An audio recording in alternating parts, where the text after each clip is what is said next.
Well, there are other people who will tell you that you really are mistaken. It's really not a capitalist conspiracy at all. It is a communist conspiracy. And this book, The Masters of Deceit, written by J. Edgar Hoover about 1960, gives an excellent overview of what communism is all about. And of course, at that time, communism controlled about a third of the world's population, a quarter of the world's landmass. And J. Edgar Hoover quotes Khrushchev at that time. In June of 1957, Nikita Khrushchev, the Soviet Communist Party boss, was interviewed before a nationwide American television audience, and with calm assurance he stated, "I can prophesy that your grandchildren in America will live under socialism. And please don't be afraid of that. Your children will not understand how their grandparents did not understand the progressive nature of a socialist society." Now, isn't it interesting that Khrushchev would say your grandchildren will live under socialism, not under communism? But you have to understand that every communist works for socialism.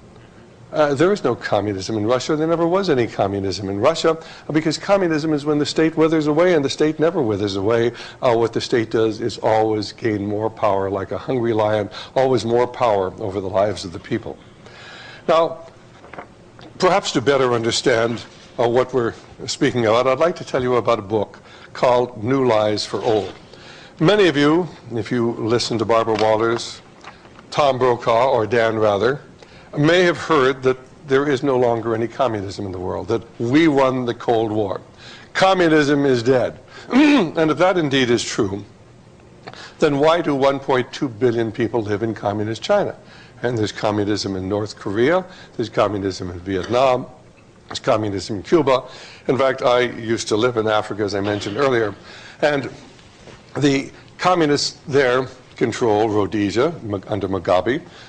They dominate South Africa, and if Nelson Mandela is not a communist, he'll do to one comes along. I've seen him with his raised clenched fist in front of the communist flag. He surrounded himself by communists. The man slated to replace him indeed is a communist. Southwest Africa is controlled by a dictator named Neto.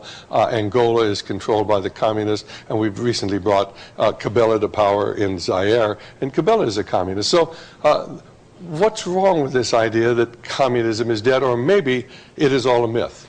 Well, let me tell you a little bit about this book. It was written by Anatoly Golitsyn, who was a major in Soviet planning.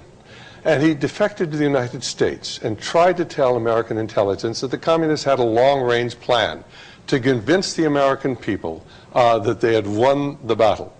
And of course, as he was debriefed by the CIA, any CIA official who believed him was immediately fired. And there was a group under James Angleton who were just put out of the CIA or retired. Everybody who stayed in the CIA went along with the official party line that communism was eventually going to be defeated, and we were going to defeat it. The evil empire was going to be destroyed. This book was written in 1984, and in this, Golitsyn says very clearly that what is going to happen is the fact that the Soviets are going to try to convince you that you've won the Cold War, that their government's going to fall, that they're going to become more democratic. They are going to tear down the Berlin Wall, which is what they did. We didn't tear down the Berlin Wall. They tore it down. The Solidarity is going to take control in Poland, and of course they're going to convince you to go ahead and unilaterally disarm, and you'll give them more and more and more money so they can build themselves up in preparation for the inevitable war that they believe is coming. Another article that comes out of the New York Times in March of 1963, IMF relents on aid to Russia, but U.S. talks tougher. Now, you have to understand, we're financing Russia today. We keep pouring billions and billions of dollars in. They've recently defaulted on $100 billion. And what are we doing? Well, we're giving them more money. And there's something wrong with this picture. But if you go back through history, you will find, as we'll discuss later, that we have financed Russia directly or indirectly since the time of the Russian Revolution back in 1917, because communism or socialism doesn't work. It's always had to have help from the West. This is a fax I get regularly from J. Michael Waller. The headline here, IMF promises more money as Russia threatens to arm Serbia. Where do you think that the Serbians get their MiG fighters and their anti-aircraft batteries? And where do you think that they get the wherewithal to withstand the intense bombing that the Americans have brought against them? Now, of course, they get their backing from Russia, and where does Russia get its backing? Well, they get their backing from us. Here's some from J. Michael Waller. Prophecy Club carries, from Jeff Nyquist. Prophecy Club carries the material from Jeff Nyquist. I think it's accurate. As he points out that Russia is stockpiling oil and food and gold in preparation for war because they believe war is not only fightable but winnable.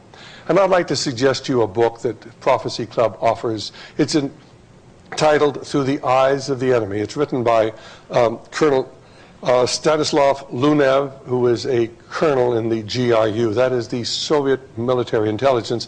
He defected to the United States in 1992. I've talked to him personally, I've interviewed him, and I believe his book is available here. And he will tell you that the Soviets not only believe that nuclear war is fightable, they believe nuclear war is winnable. They have an anti-ballistic missile system. We have no anti-ballistic missile system. Whenever we talk about building one, the Russians say, why would anybody want an anti-ballistic missile system if they weren't planning on war? We had one, incidentally. We tore it down in the late 1970s under Jimmy Carter because it was too expensive to keep up. The Russians not only have an anti-ballistic missile system, they have 12,000 surface-to-air missiles.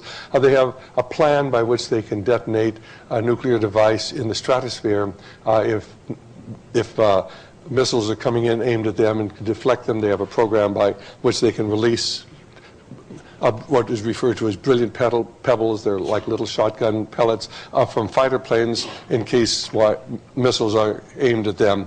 They have a defense for themselves. They have an extensive civilian defense system with underground caves in which the entire population, or most of the population, be protected, and we have nothing comparable here in the United States. And according to Stanislav Lunev, why the Soviets are preparing for war. But of course, you're not hearing about that. Now, here's another fact that comes in. Chinese officials compare global trade to economic war. Beijing demands technology transfers from U.S. companies. And there's been a great deal of talk about the Chinese stealing this or that or the other thing from us. Ladies and gentlemen, we've been helping China for years. You honestly believe that Bill Clinton gave all these military secrets to the Chinese communists for a few $100,000 donations? This is simply to draw your attention away from the fact that we brought communism to power back in 1950.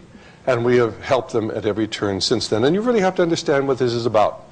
In that little book I referred to, Secrets Revealed. There is a quotation from an article by David Rockefeller that occurred in the New York Times in either 1973 or 1974. And we actually have copies of it if you'd like to get this, in which David Rockefeller talks about the Chinese Revolution. And he said the social experiment in China under Chairman Mao's leadership is the most important and successful in history.